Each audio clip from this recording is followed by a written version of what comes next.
Join Kevin Hart as he dives into the minds of some of the world's funniest comedians. This is Comedy Goldmines with Kevin Hart. Welcome, world. Welcome to an all-new episode. Stop. You can't do that. Stop that. Okay. Let me get my introduction out. This is what people come for. It's the build-up.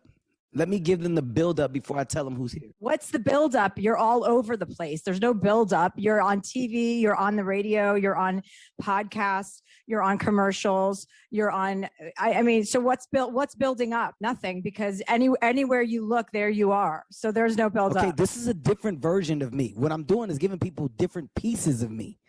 In this particular piece, watch how I change. Oh, how many pieces are there? Because there's so many cut up already out there. How many more pieces are there, Kevin?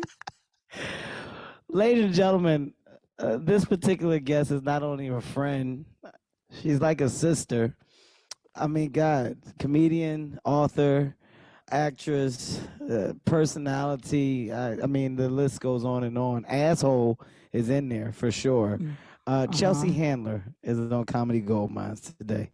Normally, Chelsea, I say. Do you remember that time we bleached your asshole for Chelsea Lately?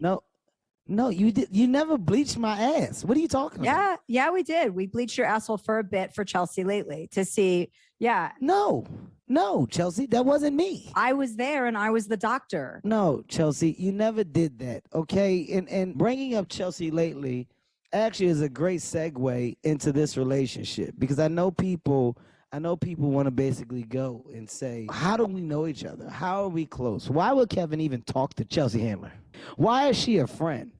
Well, it's because of Chelsea Lately. Oh, God. Chelsea Handler, believe it or not, people, was one of the first individuals to give Kevin Hart a platform to put on my comedic talents in a way that I was never able to before. She allowed me to panel with other comedians, and what we would do is we would piggyback off of an opportunity given by Chelsea, who was the host, a very gracious host, may I add, who had the idea to involve comedians into her world, her platform. And she said, this is a place where other comedians can come, be funny. I let them be funny. They make me funnier.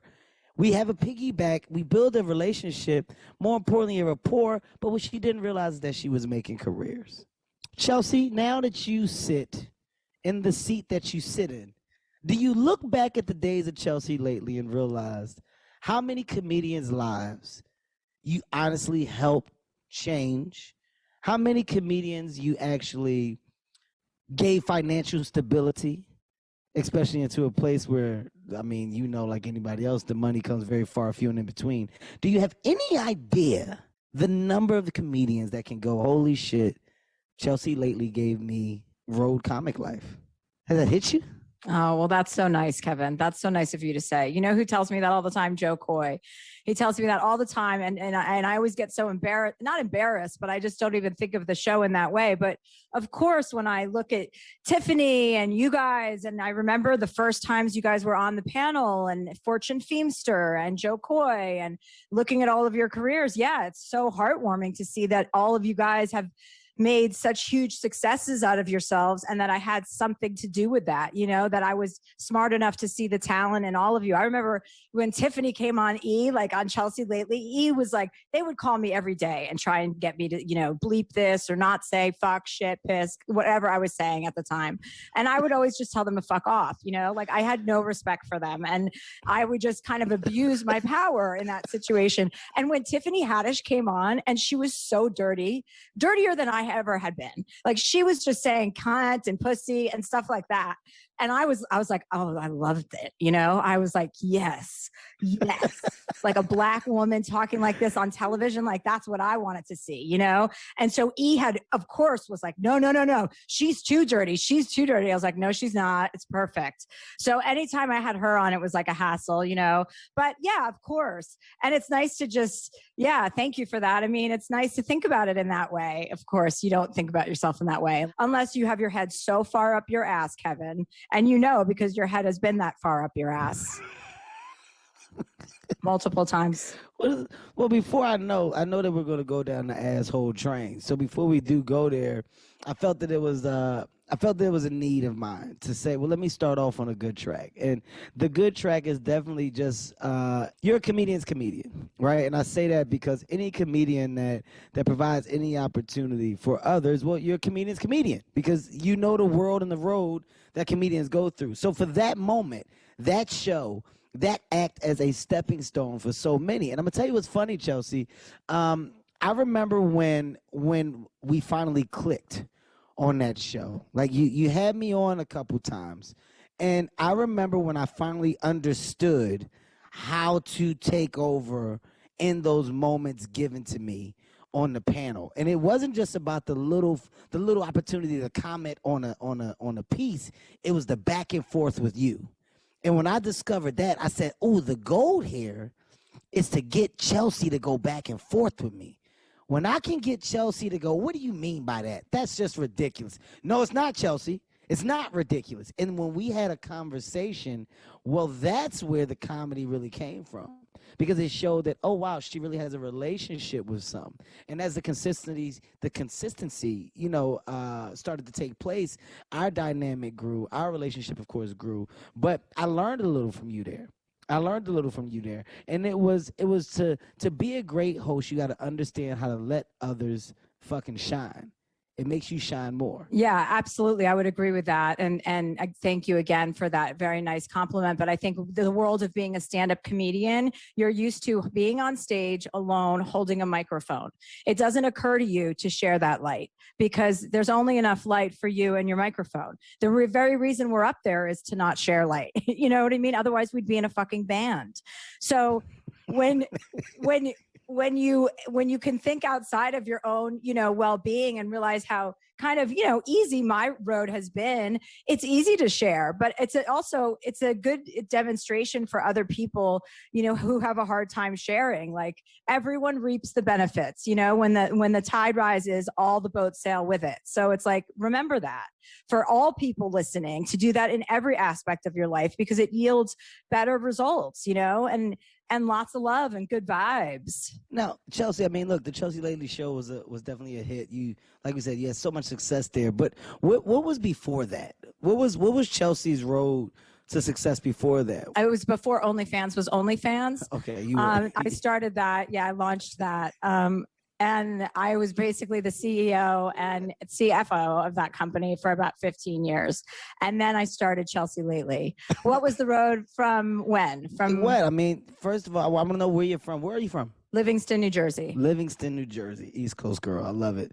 That explains so much to me. Your big break. What was the big break? Well, I had a couple things that just lined up in the right, order. And I know I got Girls Behaving Badly, which was this kind of like cable show, this hidden camera, but really stupid, silly, improvisational, where I could be as stupid as possible. Like I would pee in my pants when we were filming. We would be laughing so hard. I mean, the things that we were able to say and do and put the situations we were put in were really fun. So it was like that. Then I wrote my first book. I had a series of development deals that just went kind of nowhere. And then E gave me a show, the Chelsea Handler Show, which didn't do well. But off of that, they said you should do a late night show. And that was how Chelsea Lately happened. What was the Chelsea Handler Show? The Chelsea Handler Show was like a sketch comedy show where, I just basically made fun of people, but in character. Then Chelsea Lately was just me making fun of people as me, which was much more comfortable. Now, stand-up comedy, of course, plays a major part in your success. That road to success. How did that even start? When did Chelsea say, what stand-up comedy is for me? Oh, God. Well, I got this DUI when I was like 21 years old, and they sent you to a DUI school. And at DUI school, they basically teach you how to get out of your next DUI. They're like, okay, never admit, that you've had a cocktail. The minute you admit you have a cocktail, then they can give you, a roadside test, a sobriety test. I'm like, wait a second, is this a class to get out of my next DUI or as punishment for my first one? Anyway, at the end of this class, like every class, they made somebody get up and tell their story, their DUI story. And mine was ridiculous because it involved me. And of course, I was in Sybil Brand, downtown women's jail, like LA Sybil Brand, for 48 hours because the systems were shut down, so you can't I think I was in there for like the same. I might have been in jail for 2 days after DUI. Really? You were in there for female prostitution too? Okay, well, no. I think Okay, that's so something why don't you you just back share. it up until you know what you're Okay. talking about? Okay. Anyway, so you go to this class, and I was so scared, Kevin, because everyone had to get up and publicly talk about their DUI experience, and I was like, oh fuck! I'm like, I can't publicly speak. That was the scariest thing in the world to me. And every class I just hid and just hoped that the guy wouldn't call on me. He was this little Japanese man, and I was like, oh, get away from him. I didn't want him to see me. And then on the very last day of the class, I went up there and told my story, and I just loved talking, telling my story. I just loved it. What came with that? And everyone was laughing, and I wouldn't get off. I mean, I did like 20 minutes. Was it one of those things where, as you got the laughs, you got more confidence in the story? Like as you heard a couple chuckles, you just were a little more free with telling what happened, and by the time the end of it came, it was like, holy shit, like this is a thing. This could be a thing. Yeah, I think, my big thing with stand-up was my nerves, like getting past my fear of it. And of course I knew I would do it because, if I'm fearful of something, I have to do it. And then I get, and then I overdo it, and then I get sick of it. And I'm like, ugh, that's annoying. And then I have to reintroduce myself to it. So that's been my pattern. But yeah, I did that. And I thought like, oh, stand-up is a way for me to share my story, because all my stand-up has ever been are my personal stories. That's my gift, is I'm able to communicate and articulate my experience, and anyone who has a similar one can identify with that, right? And so when you realize that, you're like, okay, well then that's a decent enough purpose. That's something I can hone in on, or home in. I don't know if it's hone or home. I honestly can't help you. I can't help you there. I know who I'm talking to, so don't worry. I wasn't expecting any help from you. I don't understand what your deal is with me and my educational background.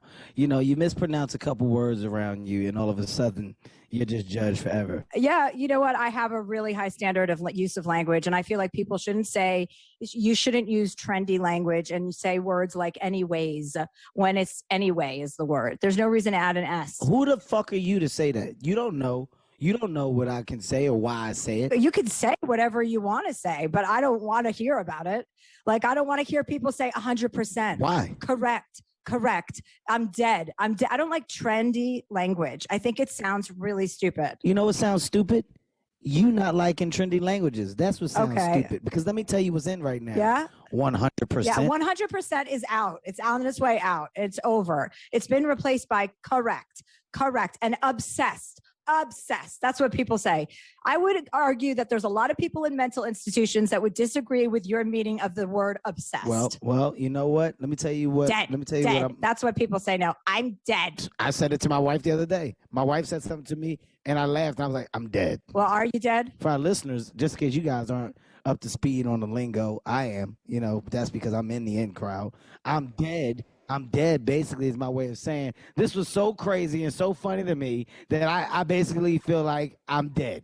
Yeah, Isn't it funnier to go, baby, that was so funny? Baby, that was so funny. That's much better than I'm dead. That doesn't give the true expression of what I feel like. It's not a true expression. It's a button. It's replacing another expression. And you're just hopping on a bandwagon because you have no original thoughts of your own. You know what you sound like? You sound like an older woman that's mad at young kids for having fun. Oh, yeah. That's what you sound like. That's exactly what you sound like. Didn't you just turn 50? I just turned 42. Well, that's close to 50. I still got some time. I definitely am on the other side of realizing where I am in age versus where this younger generation is. Like, it's starting to really set in. Yeah. I'm definitely seeing a true gap. So do you feel like, Kevin, and let me ask you a question about yourself in this moment. Do you feel like you are working too much? I feel like I'm definitely doing a lot, but I know why. And I'm trying to do it to get to this thing so that I can stop doing it.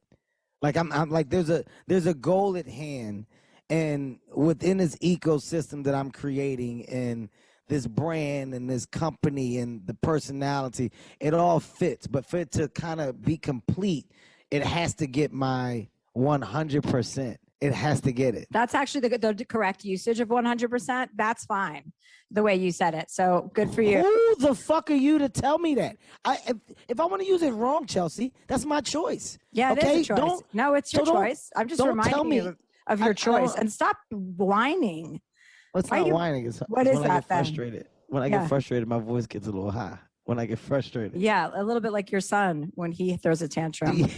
Do you feel like I'm working too much? As a friend, are you worried about me? Well, as a friend, I think that you have so much success and I want you to enjoy it and have the balance of the success with the family. And I know you're a family guy and you spend time, but I just know how much you do. You can't not be exhausted. So that's what I think about when I think about you. Well, I'll tell you the truth. There's definitely moments where I look up and I'm like, wow, this is a lot. But the way that I operate, the way that I function is if it's attached to something, if it's attached to a task, and that task has an end point where goal completed, agenda fulfilled, execution. Like if I can do that, I find energy in that. And you know what I do, like what makes me a little nervous, right? And I've been talking about this with a couple friends. It's like, we're at a point now where we've done so much, and I include you in this conversation. We've done a lot. We've worked a lot, and as comedians, we're on that fucking road. We're on planes. We travel.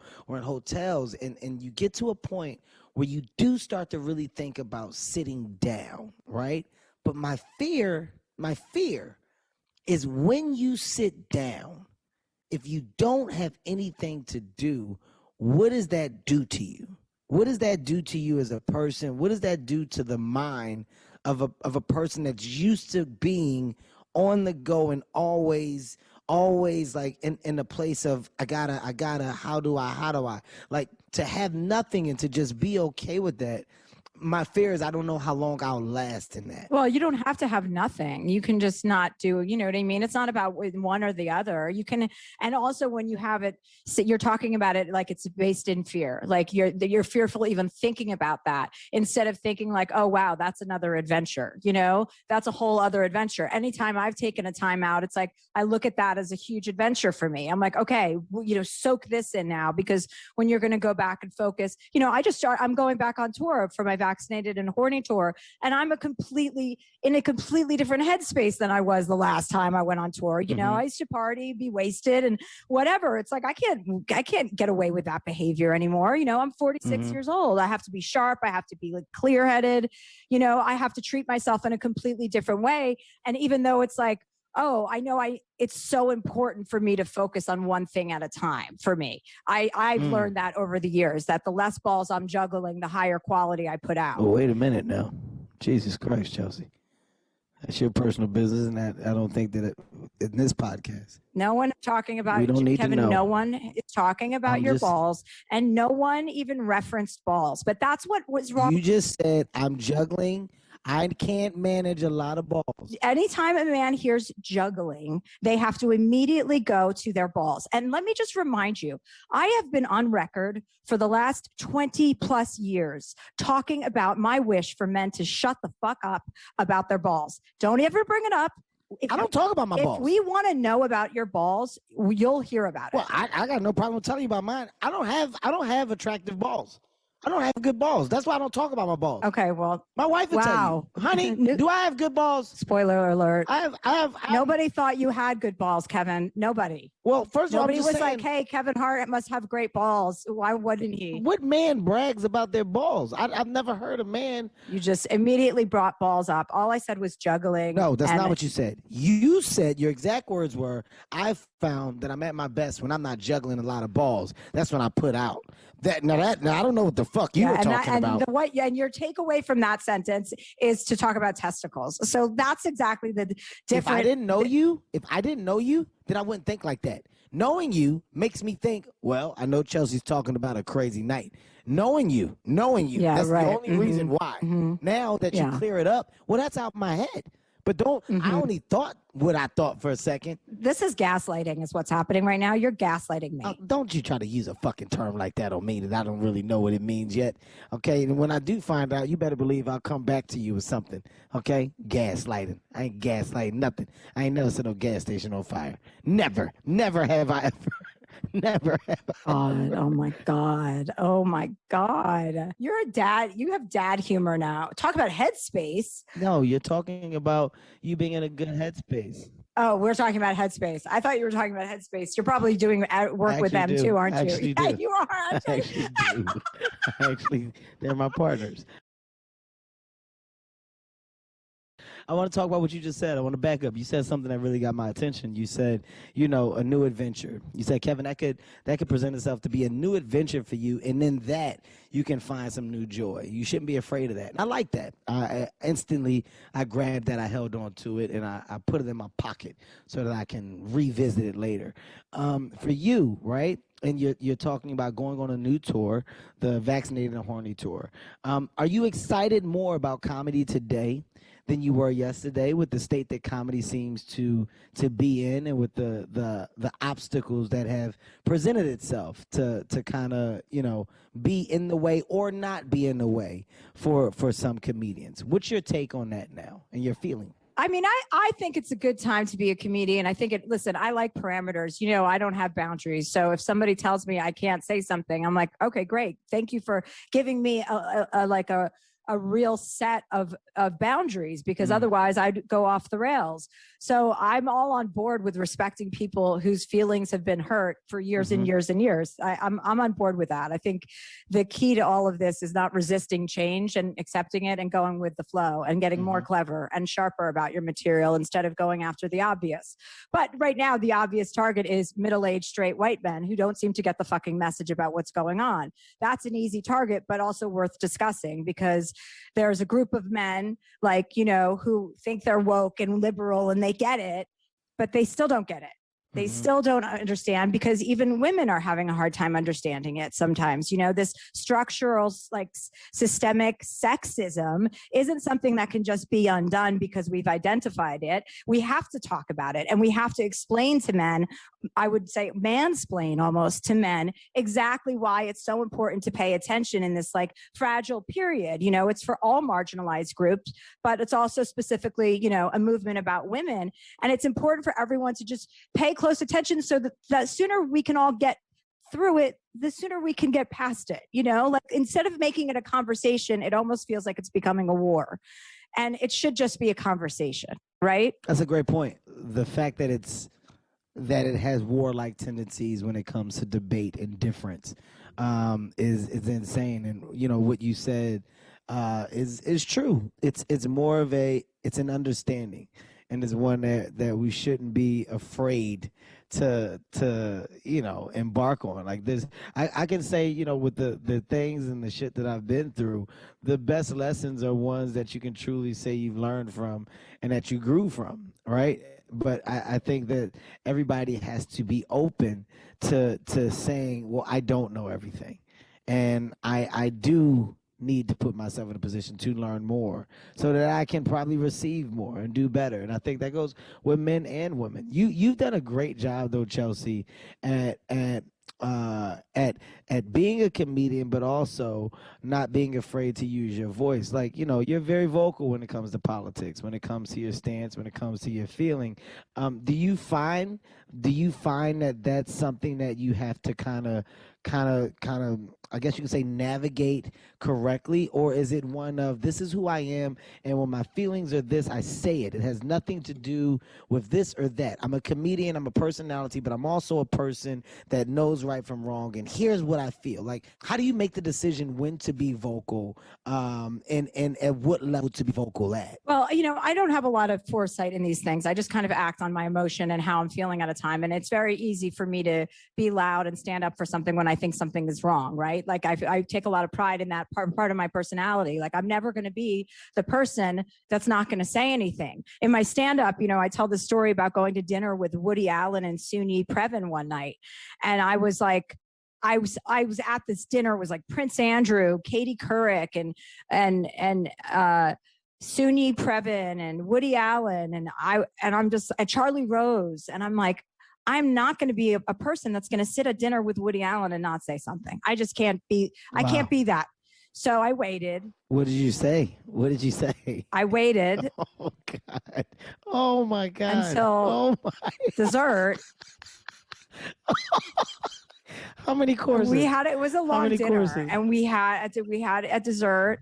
And I was talking to Woody Allen. Where are you sitting and where is Woody sitting? I'm sitting next to Woody Allen, and I was talking with him in a friendly manner for about an hour, 2 hours.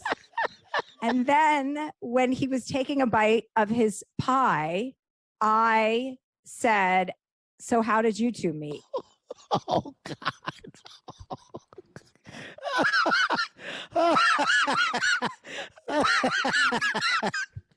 Wait.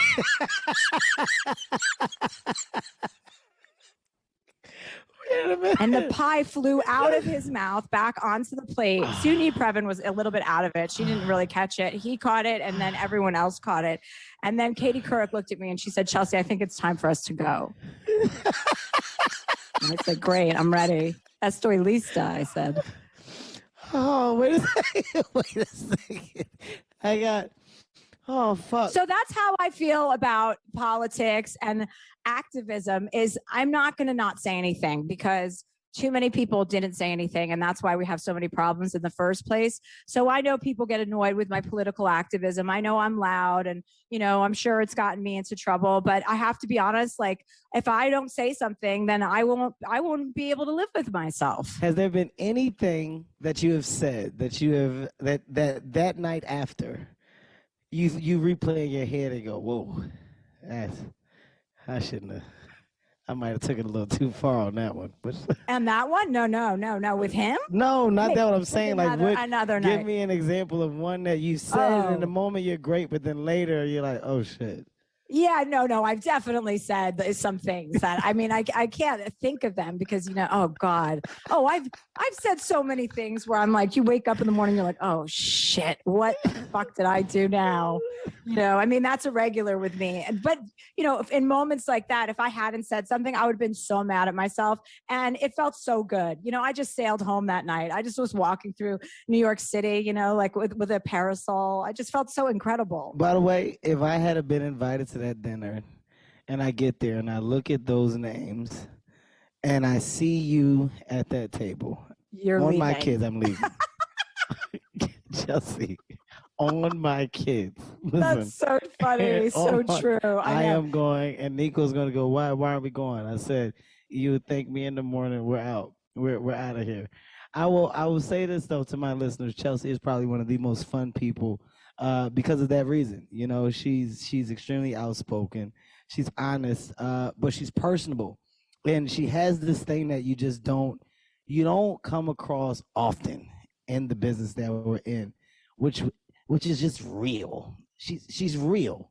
What you see is what you fucking get. And it's not a made up identity. It's not a false personality or a created character. Like, this is really who she is. And I can say I genuinely enjoy you for that reason. I remember we were in Aspen, right? When we were in Aspen, and me and Nico, we ended up spending New Year's in Aspen. And I remember Kate was like, Kev, come on, you got to come to the house. And she was like, you just should come. And I was like, yeah, but we got the kids here and it's a lot. I don't know. She was like, no, I'm serious. Come on, you got to come. And I said, who's going to be there?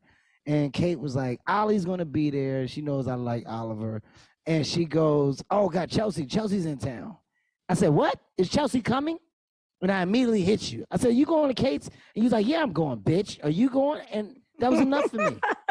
That was enough for me. That was enough. I didn't need anything else. That was the day. Wait. That was the day you tried to ski. Remember? Because you think you can ski and you're not great. I can't ski. Yeah. Okay. You can get down the mountain. Let's be honest, Kevin. I've seen videos.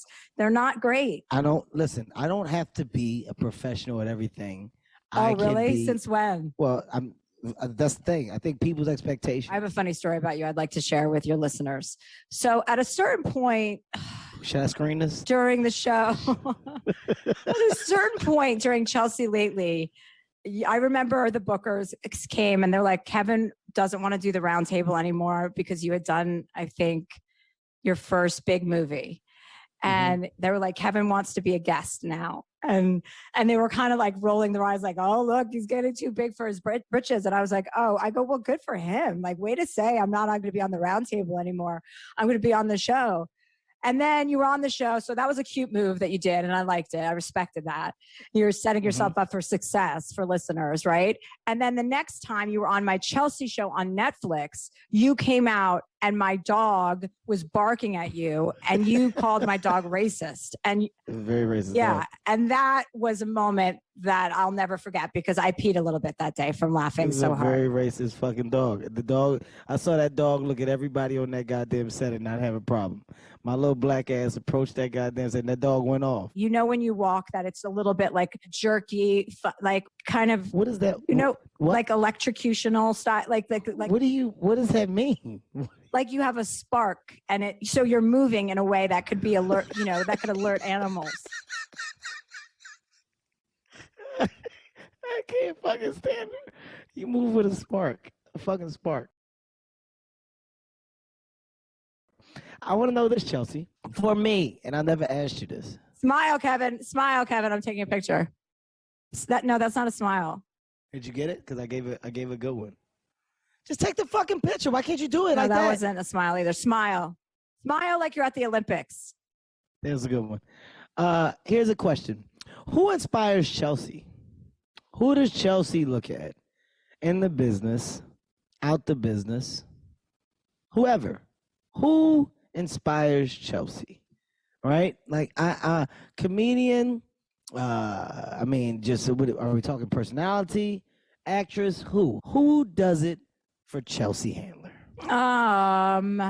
Well, I get a lot of inspiration from a lot of people. I like honesty and I like bravery.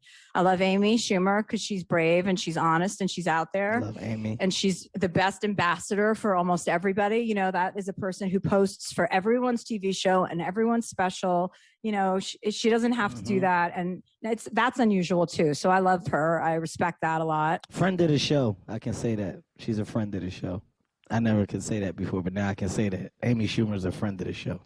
So if you tell her you did it, she's like, oh, my God, I did Comedy Gold Mines, too. I'm a friend of the show.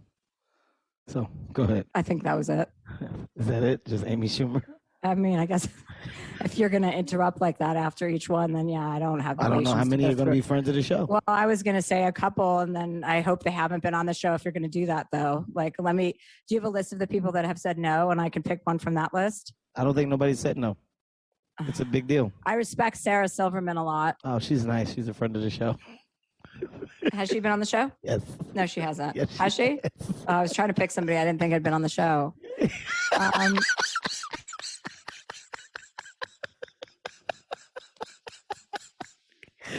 Has she been on? Yes. Has she? Yes. Friend of the show. A lot of people are friends of the show.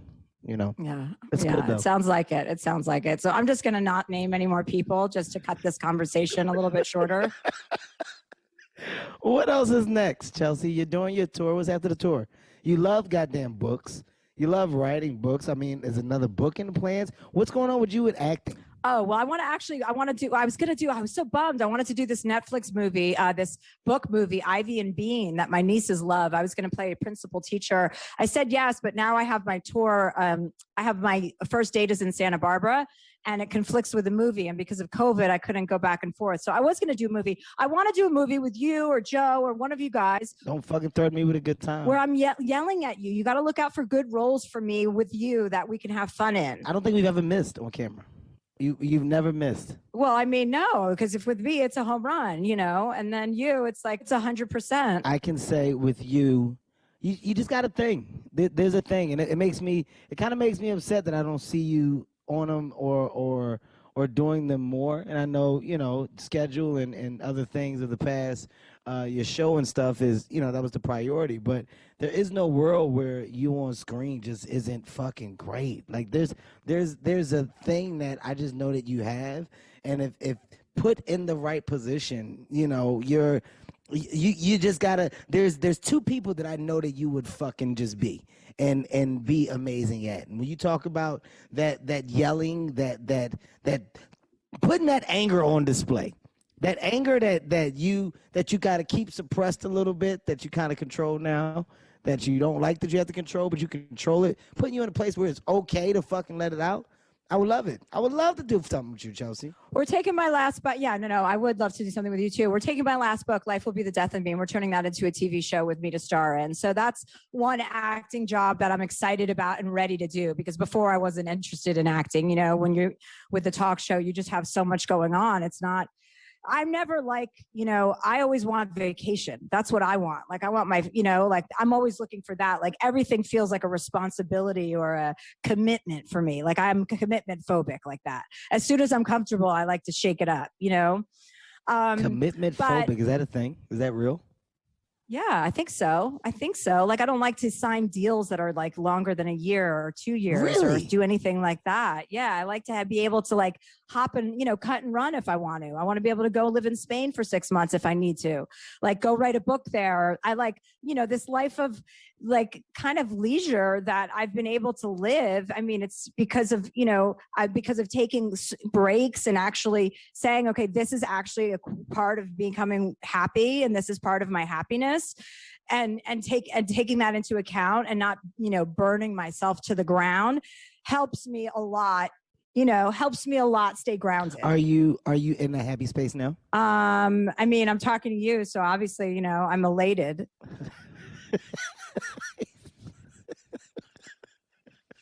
You seem happy. You seem very happy to me.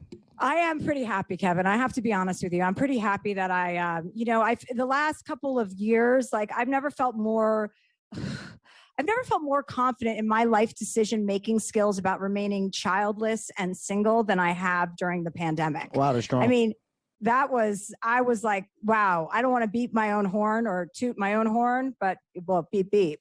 You know what I mean? I don't ever have to fucking hear the word homeschooling. I didn't have to plan on murdering a husband. I could have sex when I wanted to with my COVID tests, and test people in my backyard.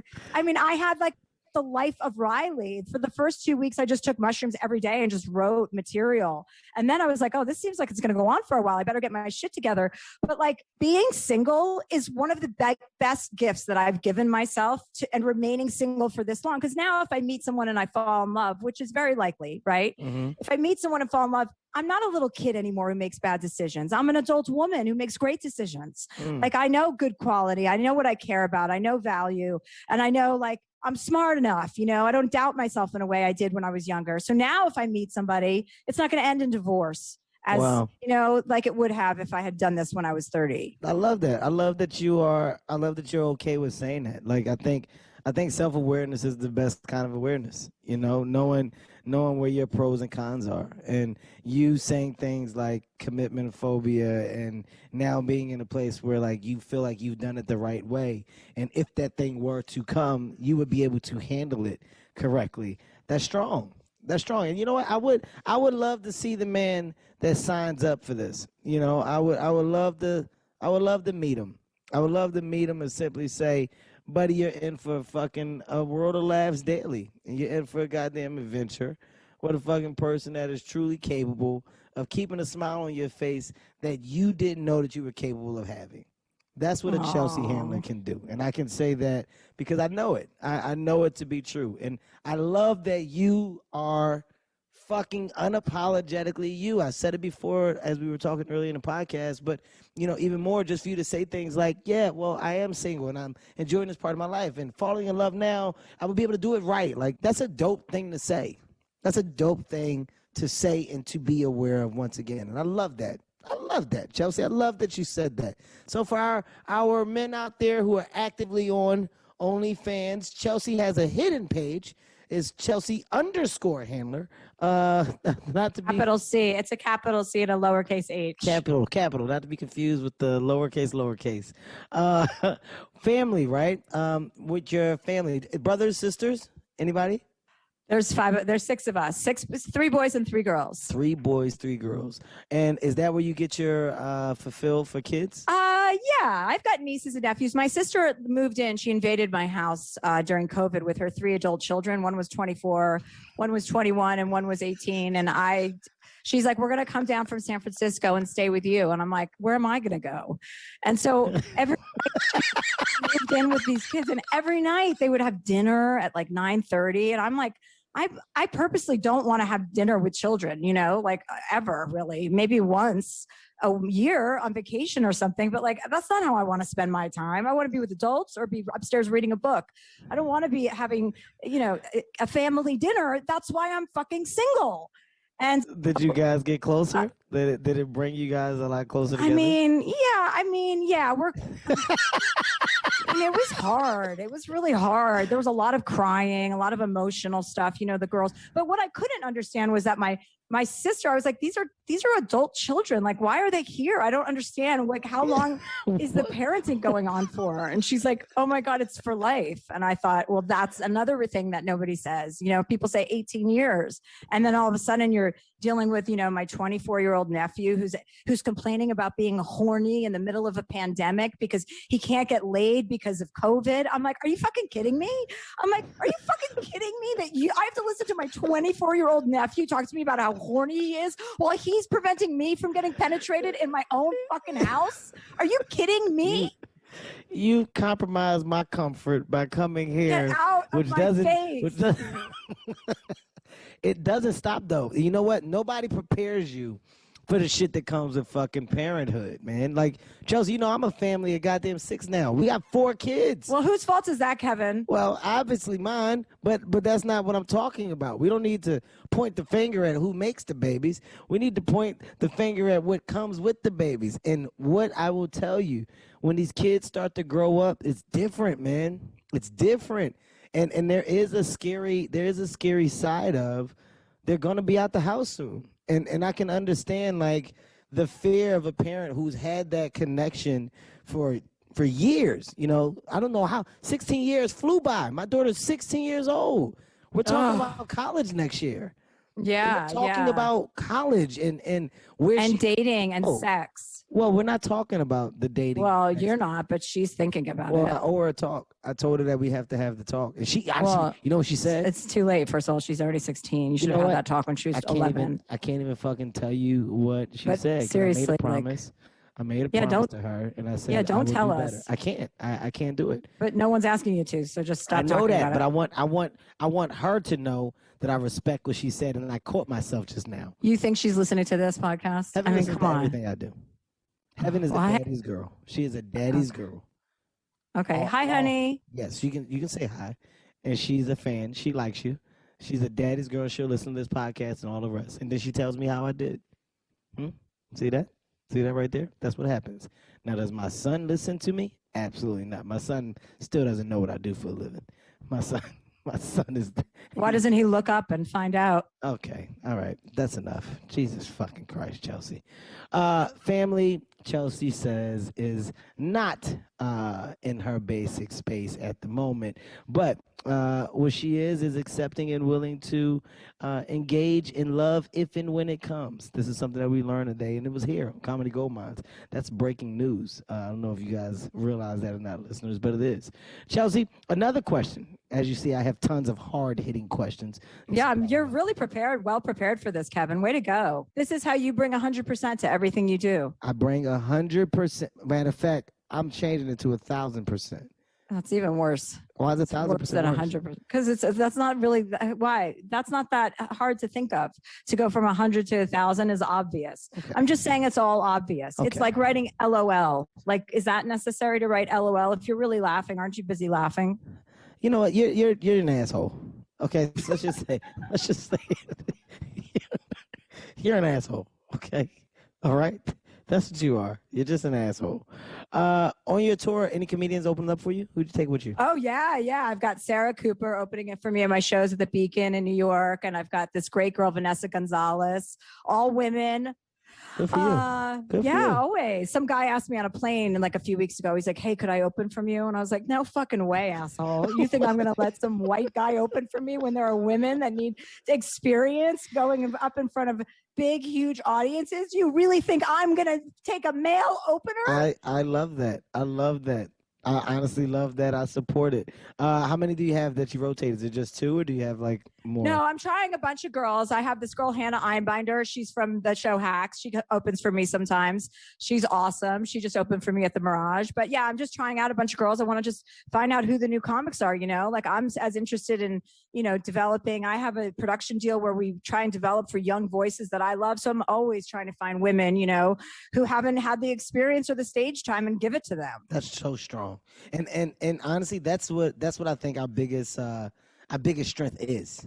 And what we are and what we've become is to have the ability to go and produce and create the platform or opportunity for that next generation. That's what I find so much joy in, and saying, hey, come here, and it's the new faces, it's the amateur comics that need to know where to go and do specials, how to do specials. Here's a place where we're doing 15-minute or 30-minute specials. Like we do this big thing with Just for Laughs, the comedy special, comedy festival, where we put on like 150 specials and I tape them and we go and release them, but we make them talent friendly so that they're in favor of the comedian and not the producer, how most of them are, and they're like on the opposite side of it. So hearing you say what you want to do for these women, that's strong. We need more of it. So to our other comedians out there that are really doing things on a big level, man, it really says a lot about you and our craft when we constantly look back and create doors or roads to bigger doors that can be opened up. That's how this thing keeps getting bigger. It just keeps getting bigger, Chelsea. You know that? Your door is getting bigger, you mean? Well, the doors keep getting bigger. Like the same doors that I'm walking through now, when somebody else walks through them, this would already be open, and they're going to find another door that's going to be so much bigger than these doors. And what were the doors that you and Snoop were walking through during the Olympics? His door was definitely probably a different size, don't you think? That's a fucking height joke. That's a height joke, isn't it? No. You proud of yourself? No. Well, yeah. That makes you how happy? could I not? I mean, yeah. Fucking makes you Why happy? do you think you guys were doing that in the first place? Because of the height joke. Okay. Okay. So why don't we just don't get it twisted? Okay. First of all, what you're talking about is a dynamic like no other. Okay. Snoop and myself talking sports. It may be one of the best finds that I've ever had in my life. One of the best finds. And what we're doing is doing it in a way to where nobody else can. It's letting Snoop be himself. And you know why? You know why I did it? I don't know if you noticed or not. Snoop, he acted as a broadcaster for the Mike Tyson-Roy Jones fight. And when I tell you, Chelsea, I have never laughed harder in my life than listening to Snoop. He was like, "Oh, this look like my uncles fighting in the backyard. Mama, Uncle Joe and Ray out here." Like he was a different voice than anything I've ever heard in a broadcasting space. And I said, if I can find that right thing, and sit with Snoop with, I said it could be special. And the Olympics came up. Do you feel like you have more chemistry with Snoop or more chemistry with The Rock? Me and DJ don't get along. So Snoop. Nobody knows this, but I don't like Dwayne. No, I know. Nobody gets along with The Rock, actually. Dwayne at all. And honestly, my back hurts from carrying him all these years. So that's that. That's another thing. That's a longer conversation with. Is it, or is it a shorter one? All right, Chelsea. That means we're getting close. It's almost time to wrap this up. Ladies and gentlemen, I hope that you enjoy what I enjoy, and that's getting into the mind of such an amazing talent. And that's what we do here. Comedy Gold Minds is about understanding the minds of these brilliant comedians. And oh my God, what an amazing mind we got into today. Talking about the mind of Chelsea Handler. It doesn't get any better. Chelsea, a friend you are, a sister I call you, but a fan I will forever be. Don't fucking change. Don't change. Stay the same. And I can't wait to fucking sit on a goddamn porch somewhere with you one day when we're skiing, whether it be Aspen or one of those other weird mountains that you go to that I can't pronounce. And we just talk about the times when. That's what I look forward to. See that? You talk about your time off. That's the time off that I'm looking fucking forward to. I love you, Chelsea, and I appreciate you. I love you, Kevin. I appreciate you too. This was really fun. Always fun with you. I told you it was going to be fun. I don't know why you would say that. As if I it did. wasn't. When you asked me, I said, of course, right away. Anytime, Kevin, anytime. That's always the answer. Anytime. Goodbye. Love you. It's not the first time you said that to a black man. Comedy Gold Mines is a Sirius XM and LOL audio production. Executive produced by Kevin Hart, Ty Randolph, and Eric Weil. With Tastemakers Media, Emil Garner, and Ian McDonald.